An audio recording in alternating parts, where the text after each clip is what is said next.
여러분 반갑습니다. 자, 이번 시간부터는 우리가 이제 문제풀이로 들어가 보도록 하겠습니다.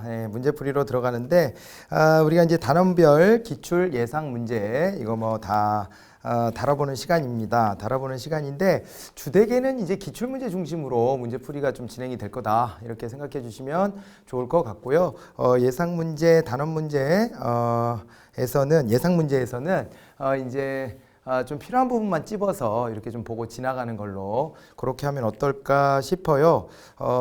그렇게 하지 않으면 이게 이제 문제가 너무 많아가지고 이걸 다 감당을 할 수가 없습니다. 우리 시간 안에 절대 끝낼 수가 없기 때문에 그렇게 좀 추려 가보도록 할 텐데 뭐 좀 이제 앞부분에서도 기출문제에서도 빨리빨리 지나갈 수 있는 건 빨리빨리 지나가되 기출문제에 좀 힘을 빡 주고 그 다음에 또 이제 예상 문제에서는 조금 또 힘을 좀 내려놓고 좀 진행을 할 테니까 혹시 이제 이게 개인차가 있잖아요. 저는 이 문제에서 요 부분이 잘 이해가 안 갑니다. 뭐 이런 게 있으면은 또 질문 게시판에 남겨주시면 그렇게 좀 보완을 해야 될 것 같습니다. 네, 자 그렇게 이제 이해해 주시고 그러면 우리 앞에서부터 이게 이제 순차적으로 나올 거예요. 우리가 내용 공부했던 것에 대한 또 다른 이게 회독이기 때문에 요 이제 앞부분에서부터 회독한다 생각하고 잘 좀 따라와 주시면 좋겠어요. 일부러 이제 구성을 그렇게 했으니까 거기서 혹시라도 내가 좀 미진했던 이론이 있다 싶을 때는 다시 이제 이론서 꺼내 놓고 이론 공부했던 거 다시 떠올려 보고 이러면서 진행해 보시면 좋겠습니다. 자, 그러면 한번 들어가 보도록 할까요? 자, 맨 앞에 이제 나와 있는 것은 행정과 행정학입니다. 행정이 뭐고 행정학이 뭐냐 이런 건데 행정이라는 작용은 옛날부터 항상 있어 왔던 것이겠죠. 행정이라고 하는 것 자체가 예전부터 항상 있어 왔던 것일 텐데 그런데 이제 그걸 학문으로 이제 승화시키는 것. 요것의 역사적인 어떤 그 뿌리를 한번 우리가 찾아보는 겁니다. 그죠? 그렇게 해보니까 유럽에서는 이게 행정이라는 영역에 대해서 다뤘던 학문이 정치학이나 법학 쪽에서 행정 법학적으로 이렇게 접근해가지고 좀 다뤄보고 뭐 이런 정도에서 약간 곁가지스럽게 이렇게 간 측면이 있고 그 다음에 이제 미국 쪽에서 이제 본격적으로 행정학이라고 하는 것이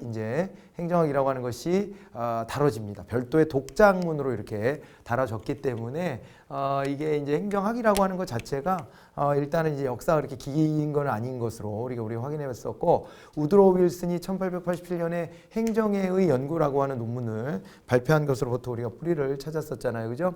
그렇게 좀 보시면 되겠습니다. 그러면 1번 문제부터 한번 확인을 해볼 텐데요. 행정 및 행정학의 발전에 대한 설명으로 옳지 못한 게 뭐냐 이렇게 이제 나와 있습니다. 행정을 사회 문제 해결을 위한 정부나 공공조직의 기능과 역할로 보는 관점에서는 공행정과 사행정을 구분한다 이렇게 이제 되어 있는데요. 사회 문제 해결을 위한 정부나 공공조직의 기능과 역할로 본다라고 한다면 저것은 이제 기능적 행정학이 되는 거잖아요. 기능적 행정학이 되고 그렇게 됐을 때는 공행정과 사행정을 구분을 합니다.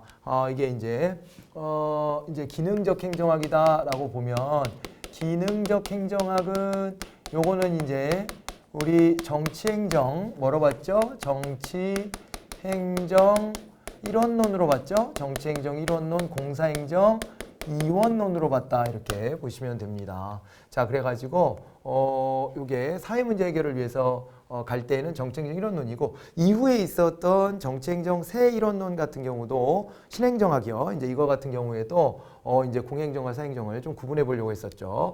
자, 윌슨이 1887년에 발표한 행정의 연구는 이제 행정은 순수한 관리 현상으로서 수단의 영역에 해당한다고 주장했다 이렇게 했는데요. 순수한 관리 현상이다 이 말에 우리가 주목해 볼 필요가 있겠습니다. 이게 일단은 순수한 관리 현상이다라고 했는데요. 이게 이제 관료제 조직에 대한 관리다 이런 얘기 아니겠습니까? 관료제에 대한 조직을 관리하는 것 이렇게 이제 봐서 매니지먼트의 개념으로 좀 접근이 됐고 관리 기술을 우리가 주목해 봤기 때문에 기술적 행정학 이렇게 이야기를 했다고요. 그죠? 기술적 행정학 이렇게 이야기를 한다고요. 자, 그래서 수단의 영역에 해당한다라고 주장을 했다 이렇게 봐두시면 되겠습니다. 그죠?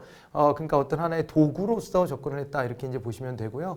미국의 초기 행정학은 정착으로부터 출발했다 그랬습니다만은 미국의 초기 행정학은 정착으로부터 떨어져 나옴으로부터 출발을 한 성격이 좀 있습니다. 그래서 미국의 초기 행정학은 자 이제 이렇게 보시면 되죠. 요게 이제 윌슨 때 그때서부터 해서 행정관리론, 초기 행정학은 행정관리론 때의 행정학을 보시면 되는데 요때 이제 행정관리론 시절에는 정치학에서 이렇게 행정학을 떨어뜨려 왔다. 여기가 정치의 영역이고 그 다음에 여기가 이제 행정의 영역이면 얘를 갖다 어디다 갖다 붙여요? 이렇게 해서 경영에다 갖다 붙여가지고 이 안에서 이제 관리다라고 여기다 위에다 쓴 거 있잖아요. 그 겹치는 거거든요. 이렇게 여기가 조직 관리다 이렇게 얘기했던 거거든요. 자, 그래서 정착으로부터 출발했다라기보다는 요때는 이제 정치 행정 뭐가 되는 거예요? 정치 행정 이원론이 되죠. 정치 행정 이원론, 공사 행정 일원론이 됐다 이렇게 봐두시면 되겠습니다. 행정의 기본 가치인 근검절약과 효율성의 실천 수단은 경영에서 도입되었다. 뭐 이렇게 해서 경영에서 받아들인 거죠. 경영에서 이제 효율성이라고 하는 게 이제 뭐가 되는 거예요? 효율성이다. 이 말 되게 중요하게 보고 우리 이제 능률성이라고도 이제 같이 보고 있는데 이것은 이제 투입 대비 산출이죠. 그죠? 투입 대비 산출 이렇게 접근을 하고 있습니다. 투입 대비 산출 해가지고 답은 이제 이렇게 3번이 된다라고 생각하시면 되겠네요. 자, 3번이 되었고요. 자, 그 다음에 됐죠? 이제 이렇게 해서 운을 딱 띄워봤습니다. 운을 띄워봤고 이제 2번 문제로 가보도록 합니다. 2번 문제를 보시면 정치행정 이원론에 대한 설명으로 옳은 것이 뭐냐 그랬는데요. 정치행정 이원론이면 통치기능론을 일단 떠올려 보셔야 돼요. 여기서는 통치기능론 이전에 자 정치행정 이원론이군요. 이원론 정정합니다. 행정관리론을 떠올려 보셔야 되죠. 행정관리론을 떠올려 보셔야 되고 그 다음에 또 이제 건너가서 뭐가 있었냐면은 이제 정치행정 이원론이니까 정치행정을 떼어놓고 보는 것은 행정행태론이 있었겠죠. 행정행태론이 있었을 것이고 또 이제 여기서 쭉 건너가 보면 여기 이제 신공공관리론이 있습니다. 신공공관리론까지 이렇게 연결이 돼요. 신공공관리론 NPM이 있죠. NPM.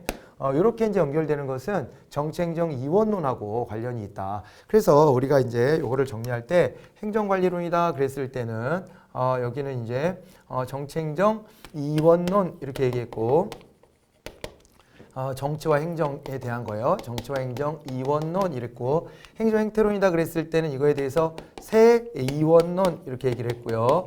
그 다음에 여기 신공공관리론이다 그랬을 때는 탈정치화 이런 표현을 쓴다고요. 탈정치화 이렇게 표현을 씁니다. 자 이제 이렇게 나눠서 보시면 되겠고요. 자 그래서 정당 정치의 개입으로부터 자유로운 행정 영역을 강조했다. 이것은 이제 역사성이 좀 있는 것 아니겠습니까? 기본적으로 보시게 되면은 요 앞에 있잖아요. 요 앞에 행정관리론이 등장할 때 요 전에 뭐가 있었어요? 요 전에 역관제가 있었던 거죠. 역관제의 흐름이 있었고 이 역관제의 흐름에 대해서 반대하면서 행정관리론이 등장했다 이렇게 이제 보셔야 되는 거죠. 예. 역관제는 이제 정당 충성도에 따라 가지고 관료를 임용했다는 거 아니겠습니까? 여기서는 정상 충성도에 따라 관리를 임용했기 때문에 요것에서 벗어나서 정치행정 이원론을 주창을 했던 거예요. 그죠? 자, 그래서 정당 정책 개입으로부터 자유로운 행정 영역을 강조했고 그 다음에 1930년대 뉴딜 정책은 정치행정 이원론이 등장하게 된 중요 배경이 아니라 정치행정 일원론으로 다시 전환하게 되는 거죠. 근데 사실은 그 전에 정치행정이 일원화돼 있었지만 그때를 일원론 시대다 이렇게 표현을 안 하니까 그러니까 그냥 이 다음 해가 정치행정 일원론이 등장했다 이렇게 보셔도 무방합니다. 통치기능론과 관련된 얘기죠.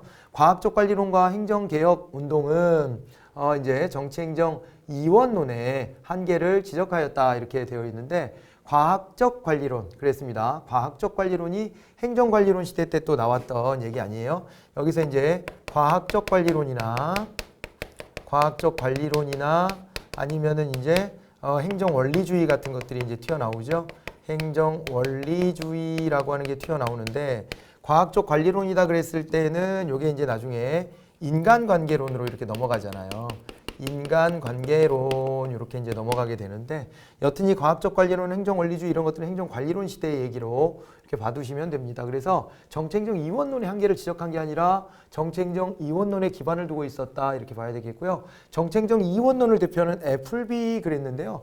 애플비 같은 경우에는 이 사람 통치기능론하고 또 관련이 있습니다. 통치기능론의 뒤목과 애플비가 있어요. 자, 그래서 정치행정이 단절적이라고 보았다라고 되어 있는데 틀린 얘기로 보시면 되겠네요. 자, 그래서 답은 1번으로 확인하시면 됩니다.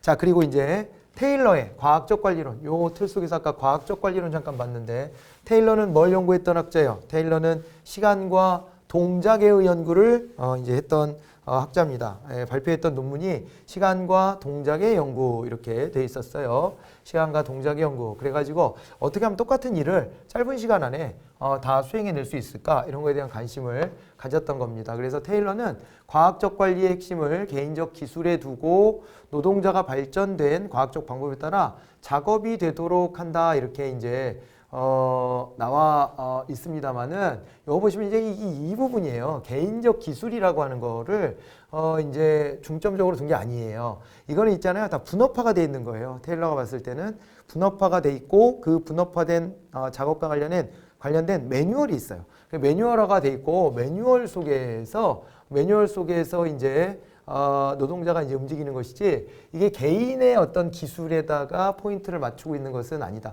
개인이 알아서 하라고 이렇게 맡겨져 있거나 그런 기술을 강조했던 게 아닙니다. 그래서 각 작업 공정상에 분업이 돼 있고 분업이 돼 있는 속에서 어떻게 해요? 그 속에서 이제 분업이 다 쪼개져 있는데 이제 분업화가 돼서 다 조각이 나 있는데 그런데 이제 그 속에서 어떻게 하는 거예요? 여기에서 그 시간을 절감할 수 있는 방법 이런 것들을 찾아내고 요거 하나 완성하는데 얼마면 되겠다 이런 식으로 시간을 배정해 주는 방식으로 했다 그렇게 봐야 합니다. 그래서 1번이 답이 됐고요. 그래서 어림식 방법을 지향했다 이런 얘기가 나오잖아요. 그냥 어림식으로 대충 그까이 거 대충 이만큼이면 되지 않나 이렇게 하는 거 말고 이제 작업의 기본 요소를 발견하고 수행 방법에 대해서 과학적 방법을 발전시켰다 이렇게 보시면 되고요. 과업은 인류의 노동자만이 달성할 수 있는 충분한 것이어야 한다 이렇게 되어 있어요. 그러니까 과업의 양을 설정할 때 그 양을요 인류의 노동자가 달성할 수 있는 정도 수준까지 이렇게 확장해 놓고 있다. 그래야지 효율성이 더 좋아지는 거잖아요. 그러니까 느슨하게 일하는 게 아니고 빡세게 일하는 거예요. 한마디로 빡세게 일을 하는데 대신에 짧게 끝내고 마무리합시다. 이런 게 이제 테일러의 생각이었는데 자 이제 그래서 인류의 노동자만이 달성할 수 있는 충분한 것이어야 한다 이렇게 되어 있고요. 노동자가 과업을 완수하는 경우에 높은 보상, 실패하는 경우에 손실을 받게 된다 이렇게 되어 있는데요. 그러니까 여기 그 과학적 관리론 같은 이런 이론에서는 여기에 이제 자 계속 연결되는 게 이거잖아요. 정치행정 뭐였어요? 정치행정 이원론이 되고 공사행정 일원론이 됐어요. 그죠? 공사행정 1원론이 됐습니다. 공사행정 1원론. 그래서 이쪽에 이제 마인드는 어떤 거냐면은요.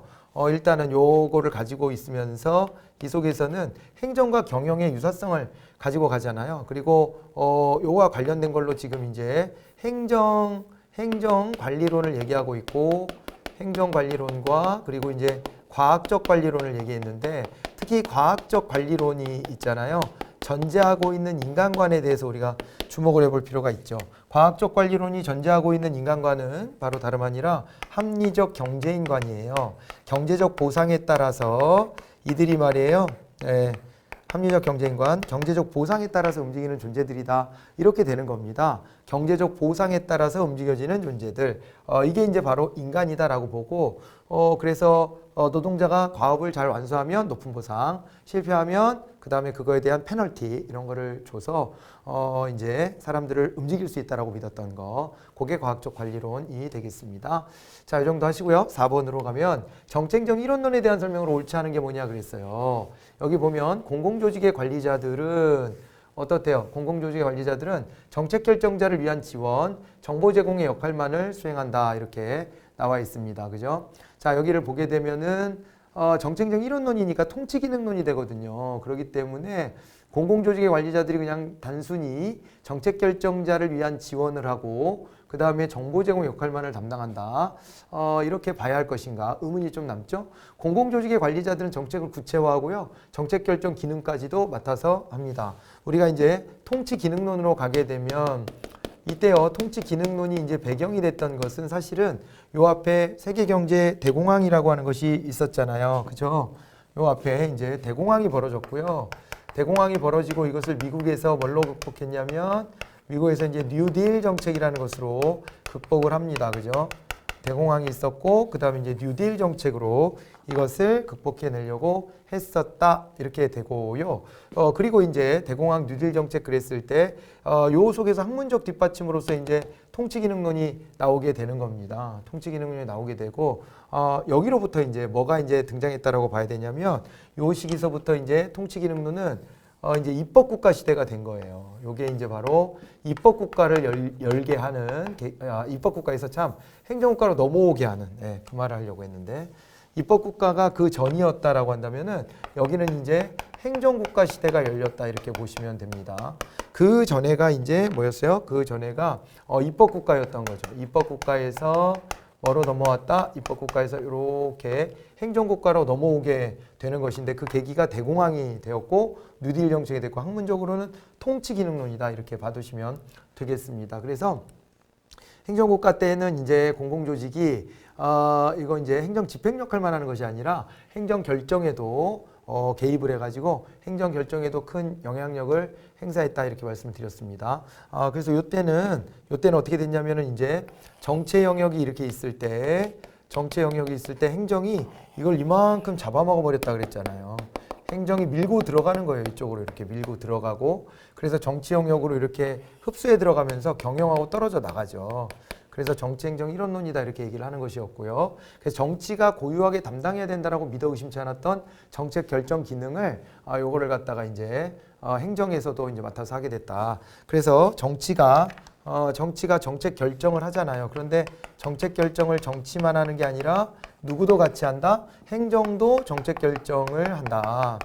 정책 결정을 같이 한다. 이렇게 이제 보셔야 되고 행정은 여기다가 플러스 해가지고 정책 집행도 원래 고유의 역할이죠. 정책 집행도 담당하는 것이죠. 그래서 행정의 위상이 이만큼 커졌구나라고 하는 것을 이제 알아차리시면 되는 겁니다.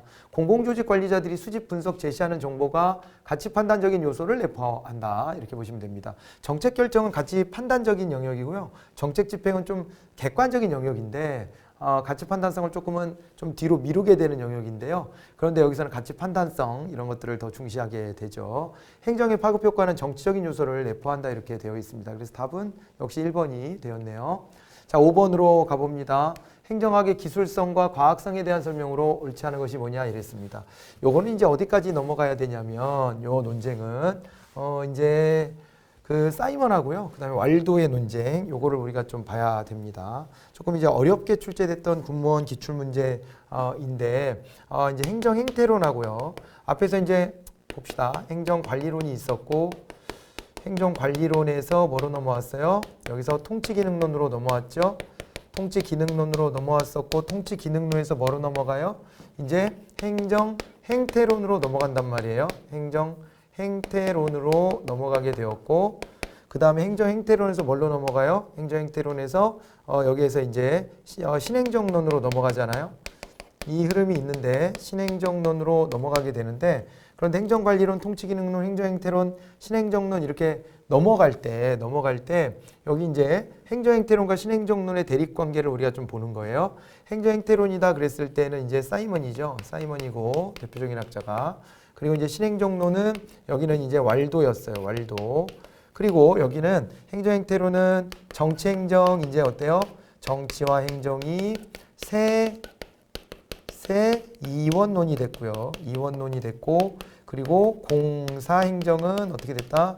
공사행정 새 일원론이 됐죠. 새 일원론 이렇게 됐었던 것인데 그런데 이제 신행정론이다 이렇게 오면은 여기서는 정치와 행정이 어떻게 됐다고요? 정치 행정이 새 일원론이 됐습니다. 새 일원론이 됐고 그 다음에 공행정과 사행정에 대해서 공사행정 어떻게 됐다? 공사행정 새 이원론이 됐다. 이렇게 이제 보시면 되죠.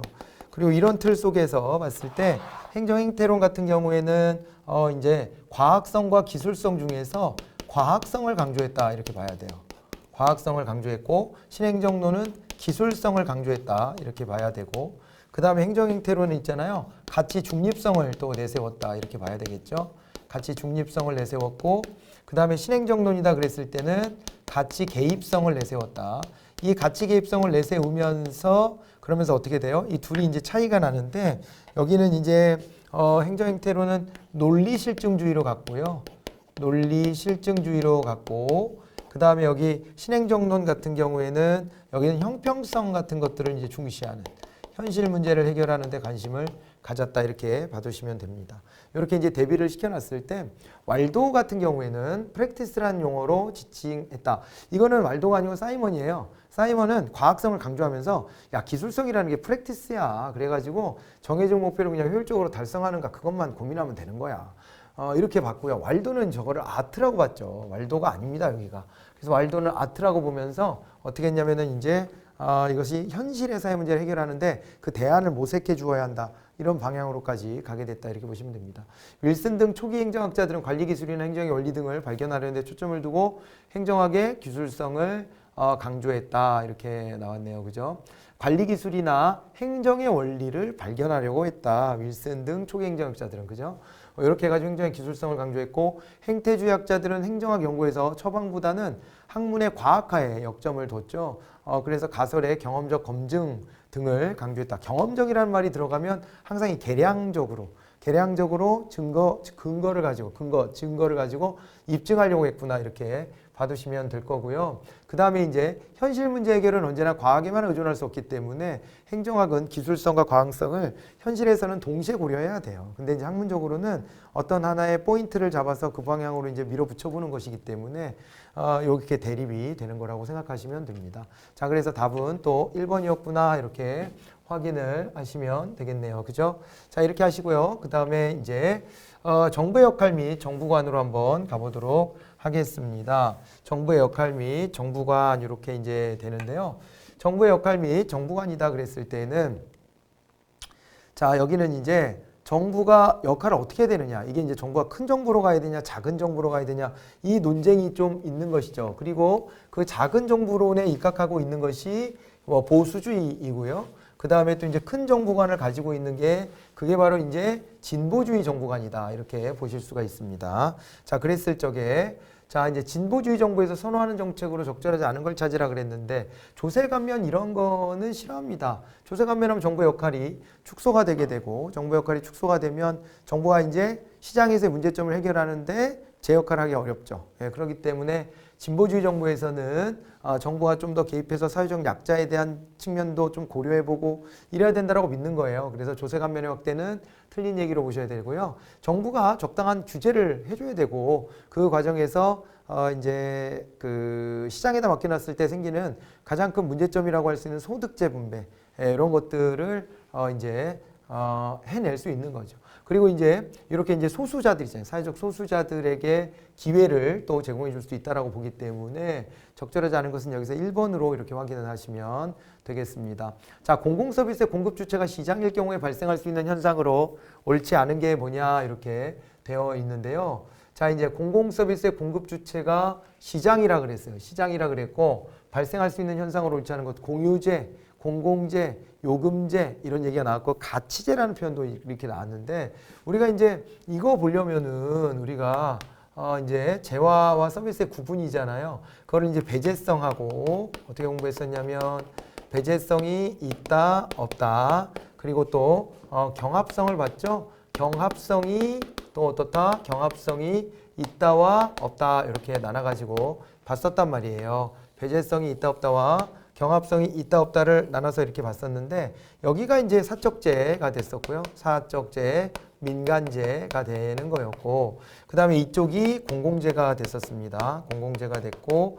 여기는 요금제였고요. 요금제였고 그 다음에 여기는 뭐가 돼요? 예, 여기는 바로 이제 공유재가 된다 이렇게 이제 봤었잖아요. 자, 그럴 때 공유재, 외부 불경제로 인한 시장 실패다 이렇게 돼 있는데 그거는 이제 맞는 얘기가 됩니다. 공유재 같은 경우에는 요거는 이제 어떻게 되냐면 공유지의 비극, 공유재의 비극이라고 하는 것이 있잖아요. 공유지의 비극이라고도 합니다. 공유지의 비극이 있습니다. 그것은 이제 경합성 때문에 생기는 거예요. 서로 이제 남이 차지하면 나는 차지할 게 없을 것이다라는 불안감이 있기 때문에 서로 독차지하려고 하는데 이것이 일종의 이제 외부 불경제가 되는 것이죠. 외부 불경제, 즉 마이너스의 외부 효과가 됩니다. 그래서 이게 이제 하나의 시장 실패가 되는 것이고요. 과잉하게 자원을 막 낭비해 버려요. 이렇게 되면 외부 불경제로서 과잉 거래가 되는 거죠. 과잉 거래. 필요 이상 더 많이 거래하는 이런 이제 잘못을 저지르게 됩니다. 이렇게 되고요. 공공재 그랬는데 과다 공급 또는 과소 공급으로 인한 시장 실패 이렇게 나와 있는데 이게 이제 공공재다 그랬을 때 있잖아요. 공공재는 여기는 사실은 어떤 시장 실패냐면은 여기는 무임승차자 문제가 심각해지죠. 왜냐하면은 무임승차자 문제가 심각하다는 게 이게 사실은 무임승차가 가능한 것은 배제성이 없는 공유제와 공공재 둘 다인데 그런데 공유제 같은 경우는 어떻게 돼요? 공유제 같은 경우에는 얘는요 원인이 배제성이 없어서 생긴 거라기보다는 경합성이 있어서 생긴 문제가 더 큰 거거든요. 배제성은 없는 데다가 경합성까지 있으니까 막 난리를 치는 거예요. 그래서 자원 고갈 문제였다면 여기는 공짜로 이용할 수 있는데 미안함도 없다는 거예요. 다른 사람한테 미안할 게 없다. 경합성이 없으니까 미안할 일도 없다. 그래서 무임승차자, 공짜라는 점에 더 주목을 해보게 되는 것인데 이제 공공재는 무임승차자 문제가 발생한다. 그래서 요때 이제 생기는 문제 요거 보면은요. 요때는 이제 과소거래가 되는 거죠. 과소거래가 이루어진다라고 봐두시면 돼요. 필요한 만큼 시장에서 원만하게 공급되지를 못한다 이렇게 보시면 됩니다. 과다 공급 또는 과소 공급인데 사실은 과소 공급이거든요. 이게 맞는 건데 지금 이렇게 보면 이제 과다 공급 또는 과소 공급 이렇게 있잖아요. 과다 공급 또는 과소 공급. 저 말은 애매한 거예요. 과다 공급은 나오진 않아요. 근데 혹시 시장 실패를 얘기하면서 시장 실패가 과다 공급 또는 과소 공급이니까 그 시장 실패 한 종류야. 이렇게 말했으면 그거는 맞는 얘기거든요. 약간 세모 표시 일단은 하면서 지나가야 될 부분인 것 같고 그 다음에 이제 요금제 그랬을 때 자연 독점 그랬습니다. 자연 독점. 요금제는 여기는 이제 뭐가 나타나는 거예요? 여기는 이제 자연 독점이 나타나죠. 자연 독점. 자연 독점이 벌어지게 되는데 왜 그러냐면요. 배제성이 있어요. 그런데 경합성이 없으니까 한번 만들어 놓은 걸 갖다가 여러 사람한테 동시에 팔 수 있거든요. 그래서 요금을 붙여서 매달 다달이 얼마씩 내면 당신 이용하게 해줄게. 이런 식으로 이제 접근을 하게 되는데 이렇게 되면 후발주자가 들어올 때 자기는 이제 추가로 더 생산해야 될 비용이 그렇게 많이 들어가질 않으니까 후발주자가 들어올 때 가격을 싸게 매겨가지고 후발주자가 도저히 이 가격을 못 쫓아오게끔 만들 수 있다 그랬죠. 그래서 이제 후발주자를 다 짓밟아버리고 자연 독점으로 갈 수 있는 여지가 생기는 거라고 했었습니다. 근데 이 무임승차 문제는 공공재인데 가치제라고 하는 것은 있잖아요. 그러니까 누구나 다 같이 좀 이렇게 누렸으면 좋겠다라고 하는 게 가치제거든요. 누구나 다 적정한 수준 이상의 소비를 좀 했으면 좋겠다 하는 게 가치제고 가치제에 대해서는 이제 정부가 나서 가지고 요거를 다 같이 좀 어느 만큼은 좀 누리도록 만들어 주려고 하는 것이 가치제예요. 근데 담배를 피웠다, 술을 마셨다, 마약을 했다 이런 것들은 비가치제가 되는 거거든요. 그죠?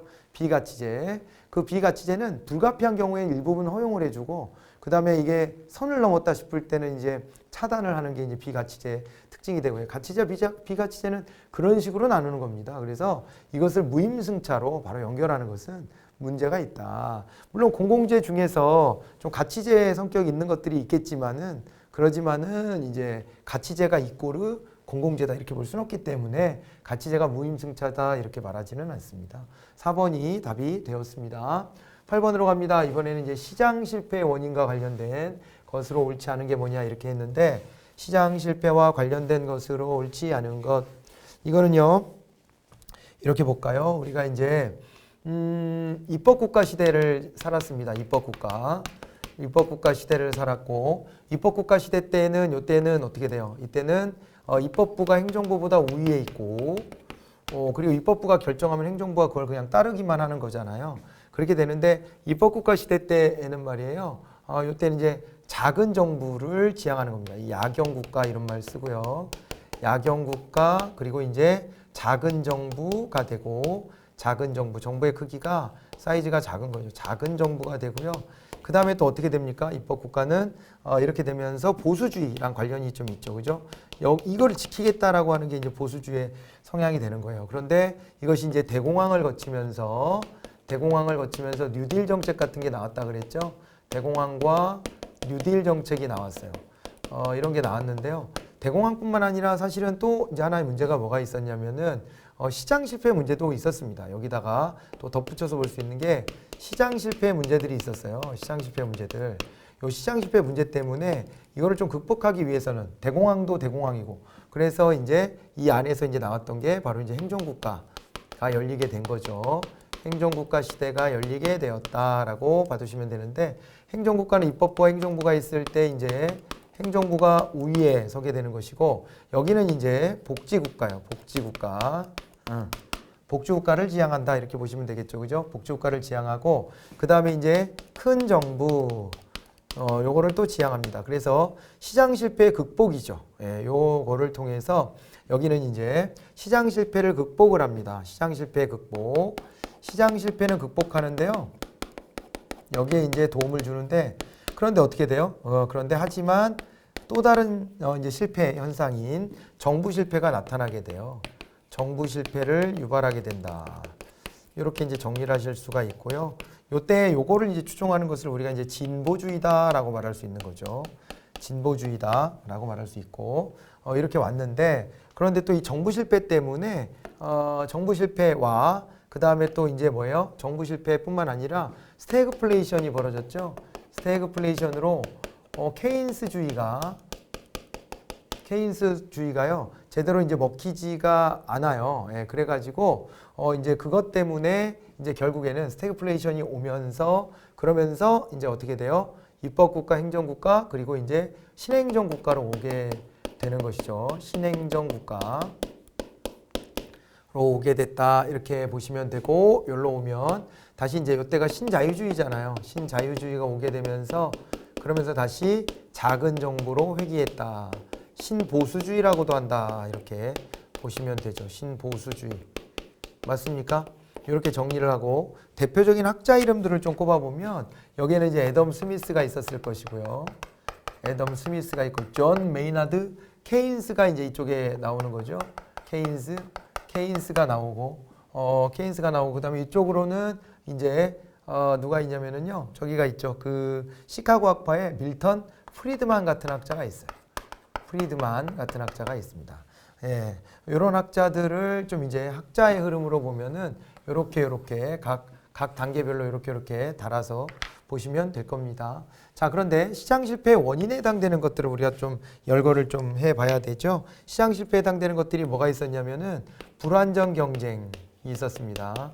불완전 경쟁을 한다는 것과 자연 독점을 한다는 거, 그리고 이제 외부 효과가 있는데 외부 효과가 어떻게 된다 그랬어요? 외부 효과가 정의 외부 효과와 부의 외부 효과로 나눠진다는 거. 그렇게 돼 있었고 그 다음에 이제 공공재 공급에 문제가 있다는 거 이런 게 있었고요. 정보 비대칭성에 따라서 역선택의 문제가 생기는 거 이런 부분들이 있었습니다. 역선택 문제까지 이런 문제들이 있었고요. 그죠? 네, 그랬고 그 다음에 정부 실패다 그랬을 때는 여기서 이제 정부 실패 종류에는 여기서 이제 내부성을 꼽아볼 수 있고요. 그 다음에 X 비효율성 꼽아볼 수 있죠. X 비효율성을 꼽아볼 수가 있고 그 다음에 또 뭐가 있냐면 여기서 이제 파생적 외부 효과가 있습니다. 파생적 외부 효과가 있고요. 파생적 외부 효과 그리고 또 권력의 편제까지 우리가 이제 볼 수 있었어요.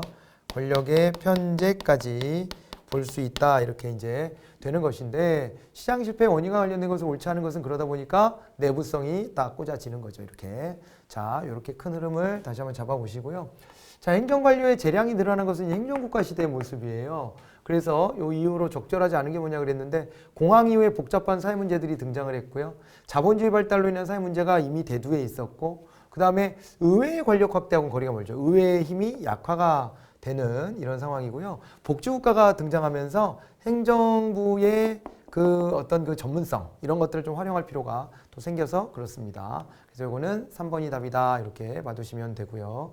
그 다음에 또 복지국가의 공공서비스 공급 접근 방법에 대한 설명으로 가장 옳은 게 뭐냐 이렇게 되어 있는데 복지국가는 여기 이제 행정국가 단계잖아요. 민간 부분을 조정관리 통제하는 공공서비스 기능이 강조가 된다. 여기는 정부가 커지면서 민간 부분에 대해서 이제 개입하는 이런 성격이 굉장히 강해지고요. 서비스 배분의 준거는 재정의 효율성이냐, 과연 이제 이렇게 보기는 좀 어려운 면이 있고, 공공서비스 형태는 선호에 따라 차별적으로 상품화됐냐, 이거 좀 획일적인 측면은 있을 수밖에 없고요. 정부가 독점적으로 또 제공하기 때문에요. 자, 그리고 성과 관리는 수요자 중심의 맞춤형 관점에서 이루어진다. 수요자 중심의 맞춤형 전략은 오히려 요 이제 신행정 국가 단계에서 그런 얘기들을 많이 하게 돼요. 그게 효율적인 거니까 수요자들한테 획일적인 상품 제공하지 말고 수요자들의 그 선호에 맞는, 기호에 맞는 상품이 제공돼야 되고, 그러려면은 기업 가적 정보가 필요하고, 그 다음에 또 이제 기업의 모습을 따라하는 것도 한계가 있으니까, 그러니까 공적 영역 민영화한다든가 이런 식의 접근을 해야 된다, 이런 주장들을 많이 하지 않았겠어요? 그래서 답을 1번으로 이렇게 확인을 하시는 게 필요하겠습니다. 자, 이렇게 봐두시고요. 정부 규제에 대한 얘기가 이제 이렇게 나와 있습니다. 정부 규제. 정부 규제는 어떻게 나온 거냐면, 자, 요 틀이 겹치니까 요거를 지워볼게요. 이거는. 자, 얘네들을 지우고, 여기 이제 시장 실패가 있었잖아요. 시장 실패가 있고, 그 다음에 여기는 이제 정부 실패가 이렇게 나왔단 말이에요. 정부 실패가. 이렇게 이제 놓고 봤을 때, 이제 이게 어떻게 되는 거냐면, 시장 실패가 있자, 이게 있잖아요. 이걸 이제 극복해야 되잖아요. 이거를 이제 극복하기 위한 노력입니다. 극복을 하기 위해서 적정한 정부의 개입이 필요한데, 이 정부 개입의 방향성이 어떤 게 있었어요? 방향성이 이제 공적 공급이 있었고요. 공적 공급이 있었고, 공적 유도가 있었고, 그 다음에 여기에 나오는 거예요. 바로 이제 정부 규제. 이런 게 필요하다라고 봤죠. 정부 규제가 필요하다 이렇게 보면서 이 세 가지 방식으로 정부가 개입을 했다. 크게 보면 불안정 경쟁일 때는 정부 규제, 자연 독점일 때는 공적 공급과 정부 규제, 그 다음에 정의 외부 효과다 그랬을 때에는 이때는 공적 유도를 해주고, 그 다음에 부의 외부 효과다 그랬을 때는 정부 규제 이렇게 되고요. 공공재는 공적 공급, 정보 비대칭은 공적 유도와 정부 규제 이렇게 이제 갔었습니다. 그랬었고, 정부 실패가 이제 유발되게 되니까 이제 정부 개입의 축소가 필요하죠, 그죠? 요거를 극복하기 위해서는 또 이제 여기서는 정부 개입을 다시 이제 축소하는 거예요. 축소한다. 여기 축소라고 썼으니까 여기는 확대라고 한번 해볼까요? 이렇게 이제 비교를 해보시면 되는데, 공적으로 공급했던 부분이 있다면은 여기는 이제 이거를 민영화하는 거죠. 민영화를 하고, 그 다음에 유도하는 측면이 있었다면은 보조금 같은 거 줬을 가능성이 많기 때문에 보조를 축소한다 이런 부분도 있고, 그 다음에 정부 규제가 있었다면 규제를 또 완화하는 방향으로도 간다 이렇게 보시면 됩니다. 그래가지고 여기 내부성이 있을 때는 이제 민영화로 가고요. X 비율성은 세 가지가 다 되는 거였고요. 그리고 이제 파생적 외부 효과다 그랬을 때는 이때는요 민영화를 다 할 수는 없어요. 외부 효과 나타난다고 다 민영화하면 뭐 진짜 다 민영화해야 되게. 그래서 보조 축소와 규제 완화 이쪽으로 갑니다. 그리고 이제 권력의 편제가 있었다 그랬을 때는 민영화를 하거나 규제 완화로 가면 된다. 이렇게 해가지고 이제 설명을 했었는데, 그 중에서도 이 정부 규제에 관련된 얘기입니다. 포지티브 규제가 네거티브 규제보다 자율성을 더 보장해 준다 그랬는데, 이것은 좀 이제 맞지 않는 얘기죠. 왜냐하면 포지티브 규제는 이렇게 했었어요. 얘는 원칙적으로 금지해 놓고 예외적으로 허용해 주는 거예요. 예외적으로 허용해 주는 애고요. 그 다음에 네거티브 규제다 그랬을 때는 여기는 원칙적으로 허용합니다. 원칙적으로 허용하고, 그 다음에 예외적으로 어떻게 하냐면 예외적으로 금지한다 이렇게 보시면 돼요. 예외적으로 금지한다 이렇게 볼 수 있기 때문에 허용이 더 큰 게 네거티브입니다. 네거티브 규제고요. 환경 규제와 산업재해 규제는 사회 규제 성격이 강하죠. 경제적 규제와 사회적 규제가 있는데, 경제적 규제는 경제 주체를 콕 집어서 어떤 행위를 제한하는 것이고, 사회적 규제는 이렇게 삶의 질을 개선하기 위한 그런 이제 기준을 제시해 주는 거니까요. 니은은 맞는 게 되겠네요. 공동규제라고 하는 게 있는데 이거는 정부 쪽 사이드하고 민간 쪽 사이드가 같이 이제 공동규제를 하는 겁니다. 그래서 정부로부터 위임을 받은 민간 집단에 의해서 이루어지는 규제다. 이렇게 나와 있고, 이게요, 이게요, 자율규제하고는 좀 달라요. 자율규제는 자기네 내부에서 자기네가 알아서 규제한다는 것이고, 요거는 이제 정부로부터 위임을 받은 민간 집단이 규제력을 행사하는 것이다. 이렇게 해서 좀 틀이 다릅니다. 그러니까 자기네 내부의 문제를 규율하는 거하고는 좀 거리가 있는 거죠. 민간 집단에서도. 그 다음에 수단 규제는 정부의 목표를 달성하기 위해 필요한 기술이나 행위에 대해 사전적으로 규제하는 것이다. 이렇게 수단을 어떻게 할 것인가에 대해서 찾아내는 것이다. 이렇게 해서 기억만 빼고 나머지가 다 맞는 얘기로 이렇게 갑니다. 자, 답이 4번이 되었습니다. 규제의 유형에 대해서 또 나왔는데 리플리 프랭클린 같은 경우에는요. 규제를 이렇게 나눴죠. 정책 유형 나눌 때 그때 공부했던 내용이긴 한데 규제를 갖다가 보호적 규제와 경쟁적 규제로 구분을 했죠. 보호적 규제가 이제 사회적 규제에 좀 유사하고 경쟁적 규제는 경제적 규제에 좀 많이 맞물리는 경향이 좀 있는데 어쨌거나 이거는 맞는 구분이고요. 경제 규제는 주로 시장의 가격 기능에 개입하고 특정 기업의 시장 진입을 배제하거나 억압하는 방식으로 작동하게 된다. 이렇게 보시면 되고요. 포지티브 규제가 네거티브 규제보다 피규제의 자율성을 더 보장한다. 또 똑같은 거 나왔죠? 답은 3번이 되는 겁니다. 그리고 여기선 자율규제가 나왔네요. 피규제자가 스스로 합의된 규범을 만들고 이를 구성원들에게 적용한다. 자기네 내부 구성원들에게 이런 걸 적용하는 것이다 라고 봐두시면 됩니다. 자, 윌슨의 이제 규제 정치 유형과 예시를 바르게 연결한 게 뭐냐 그랬는데 이거 이렇게 했었죠. 정책에 이제 정책을 실시했을 때 그때 이제 수혜자 집단이 있고 그 다음에 또 뭐가 있냐면요. 비용 부담자 집단이 있어요. 비용 부담자 집단이 있습니다. 그랬을 때 비용 부담자가 이제 이게 분산돼 있느냐 아니면 집중돼 있느냐 이렇게 나눠서 봤죠. 그리고 이제 수혜자 집단이 분산되어 있느냐 집중되어 있느냐 이렇게 해가지고요. 이렇게 해가지고 이거를 갖다가 4개로 나눠보면 여기가 대중정치 모형, 여기가 고객정치 모형, 여기가 기업가 정치 모형, 여기가 이익집단 정치 모형. 이래서 제가 이걸 대고기 이익 이래가지고 기억해보자 이렇게 했는데 농산물에 대한 최저가격을 규제하면 농민들이 이득을 많이 보죠. 근데 그거는 농민들이 수혜자예요. 수혜자가 이득을 많이 보고 집중돼 있고 수혜자가 농민들이. 그리고 이제 비용 부담자는 소비자인데 소비자는 분산돼 있는 구조예요. 그래서 이게 고객 정치 모형이 맞는 겁니다. 신문방송 출판의 윤리 규제는 그 윤리 규제에 대해서는 수혜자도 좀 분산돼 있고 비용 부담자도 분산돼 있어서 대중 정치 모형으로 봐야 돼요. 2번이 틀렸습니다. 낙태에 관한 규제도 대중 정치 모형이에요. 특별하게 수혜자가 집중돼 있거나 비용 부담자가 집중돼 있는 사안이 아니에요. 그 다음에 식품에 대한 위생 규제는 이거는 기업가 정치 모형이 맞죠. 왜냐하면 비용 부담자들, 기업이 집중되어 있고요. 그거 규제를 통해서 수혜를 보는 국민은 분산되어 있기 때문에 이건 기업가 정치가 맞습니다. 그래서 답은 2번이 되었습니다. 작은 정부를 적극적으로 옹호하는 것은 어떤 거가 돼요? 여기서는 신공공관리론이죠. 앞에서 정리됐던 내용이라고 보여지고요. 여기 이제 공기업 민영화가 나왔어요. 공공기관 경영평가에서 3년 연속 최하위 등급을 받았다고 해서 공공기관 운영하는 법률에 민영화라고 돼 있진 않아요. 이게 경영평가는 효율성을 따지잖아요. 효율성이 낮더라도 공기업이 공익성을 달성해주면 그러면 존속의 가치가 있는 거예요. 그렇기 때문에 민영화를 하려고 한다고 해도 민영화가 되지도 않고 효율성이 낮은데 누가 저걸 사가요. 사가지도 않을 뿐만 아니라 오히려 공적 영역에서 붙잡고 있어야 될 성격이 되기 때문에 이런 규정은 아예 그냥 없는 거예요. 없는 건데 마치 이런 규정이 있는 것처럼 이렇게 지금 포장해 놓고 있죠. 그래서 1번은 옳지 않은 것이 되었습니다. 자, 공공 영역을 일정 부분 축소하고 국민에 대한 보편적 서비스, 이 공익성은 조금 낮아질 수가 있어요. 공기업 매각 방식인 민영화를 통해서 공공재정 확충 가능하죠. 매각 대금이 들어올 거니까. 그죠? 이렇게 보시면 됩니다. 민영화에 대한 문제점으로 가장 옳지 않은 거 공공성이 침해돼요. 서비스 품질의 저하, 경쟁이 심화, 행정책임 확보의 곤란성 이렇게 되어 있는데 1번, 4번은 확실한 거로 보여지는데 답은 3번이에요. 자, 이건 어떻게 되냐면 서비스 품질의 저하가 올 수도 있다. 이거는 아닐 수도 있고 길 수도 있는데 이거는 그 대상에 따라 달라요. 민영화를 해서 오히려 서비스가 경쟁적으로도 발전할 수도 있는데 한편으로는 민영화를 하니까 공익성을 추구하던 이 내용들을 이게 돈이 안 되면은 서비스를 오히려 낮춰버리는 거예요. 돈이 안 되니까. 돈에 맞는 서비스만 제공해 주는 거죠.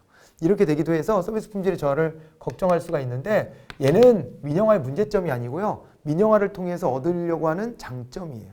민영화의 문제점이 아니잖아요. 그래서 3번이 답이 되었습니다.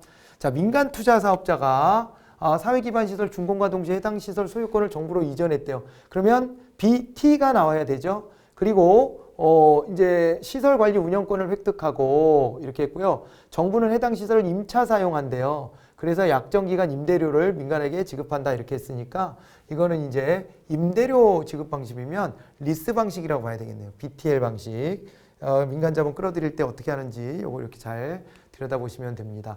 정부의 이제 규모 확대와 관련된 부분이 나와 있습니다. 요거를 지금 제가 쭉 다 설명을 드렸던 부분인데 X 비효율성은 과열된 경쟁에 나타나는 정부의 과다한 비용 발생이다가 아니라 X 비효율성은 정부의 독점에서 나오는 것이기 때문에요. 답이 바로 1번이 되었습니다. X 효율성이 경쟁을 통한 효율성이고 X 비효율성은 비경쟁, 즉 독점을 통한 비효율성을 말하는 거예요. 1번이 답이 됐습니다. 지대추구 이론이라고 하는 것은 경제 주체들은 항상 자기의 이익을 극대화하는 방향으로 가려고 한다. 뭐 이런 얘기가 되는 거고요. 거래비용 이론이라고 하는 것은 거래 관계에서 뭐 신뢰가 없다거나 서로가 경계심을 가지고 있다거나 뭐 이렇게 됐을 때 그럴 때 이제 거래비용이 촉발되는 것이었고, 대리인 이론은 주인 대리인 사이의 정보 비대칭성이 있고 대리인이 기회주의적으로 행동해 가지고 대리인의 이제 여기에서 뭐가 나와요? 대리인의 도덕적 해이가 나오고요. 대리인의 도덕적 해이가 있을 때 주인의 이제 역선택이 나오는 거죠. 이렇게 나오는 거예요. 이 도덕적 해이 때문에 역선택이 증가한다. 이렇게 봐두시면 됩니다. 답은 1번이었고요. 19번 덧니비의 관청 형성 모형 이게 나왔는데요.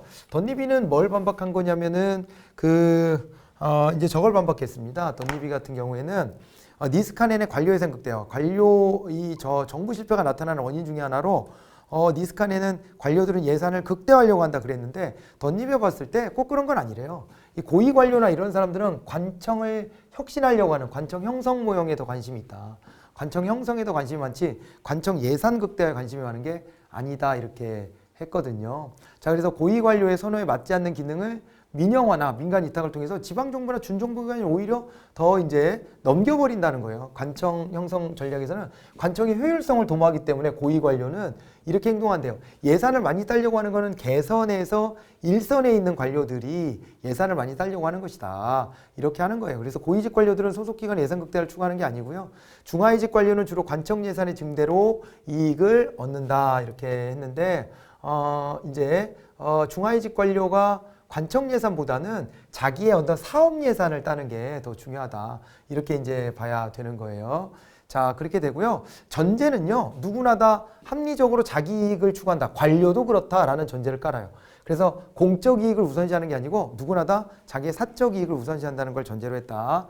이렇게 봐두시면 되겠습니다. 준비한 내용을 이렇게 마무리를 지어봤어요. 좀 빠르게 치고 나가면서 문제를 좀 많이 풀어봤는데 잘 정리가 됐으리라 보고요. 다음 시간에는 이제 우리 20번부터 함께 살펴보도록 하겠습니다. 수고 많으셨습니다.